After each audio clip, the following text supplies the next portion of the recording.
Remember the first time you were ever asked the question, what do you want to be when you grow up? If you started rambling on about 10 different career options, I'm pretty sure you were told, don't worry about it, you'll figure it out eventually. The problem is, we create an intricate link between occupation and identity. And we call it confusion and uncertainty when someone doesn't have that one aspiration that they're completely sold on. I used to be that person. When asked the question of what I wanted to be, I would say a pharmacist or a physiotherapist. It's not that I really knew what these titles meant, but being in and out of hospital because of childhood asthma meant that I heard these words a lot, and I associated them with helping people, and that's something I knew I definitely wanted to do. Eventually, when I could pronounce the word pediatrician, I decided that's what I wanted to be, a specialist in childhood diseases. So 8 years ago, when my father sat me down and asked me if I was going to start working immediately after high school or if I was going to study further, I knew that it was the latter. I was going to medical school. Getting accepted into medical school came with great joy. I worked hard.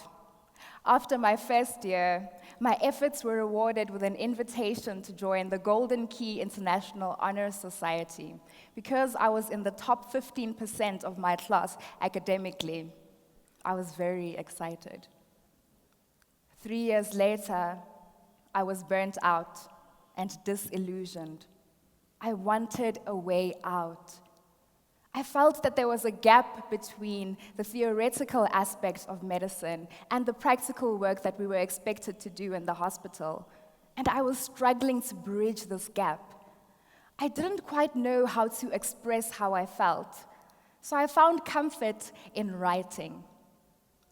In my 4th year of medical school, my first poetry collection was published. 2 years later, I had 3 books, a publishing consultancy firm, and a career as a spoken word artist and theater actress.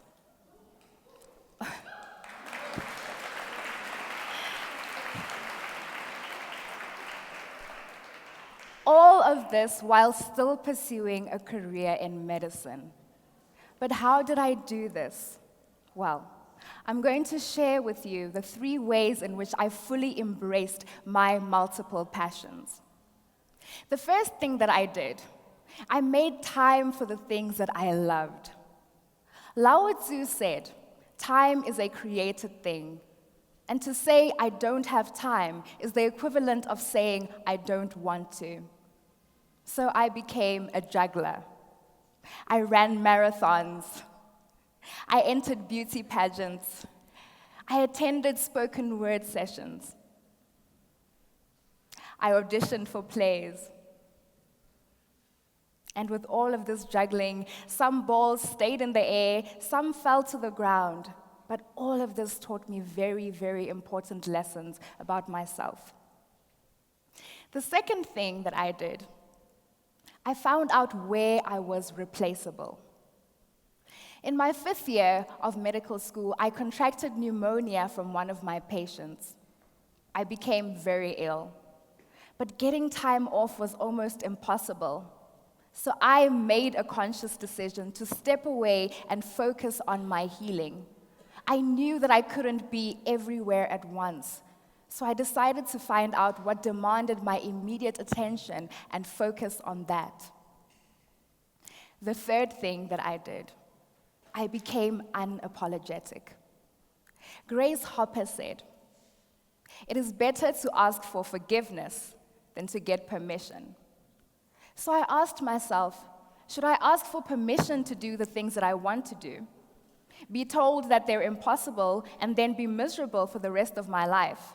Or should I just dive headfirst into what I really love, and then find out later if it works out or not. I chose the latter, and I have never looked back.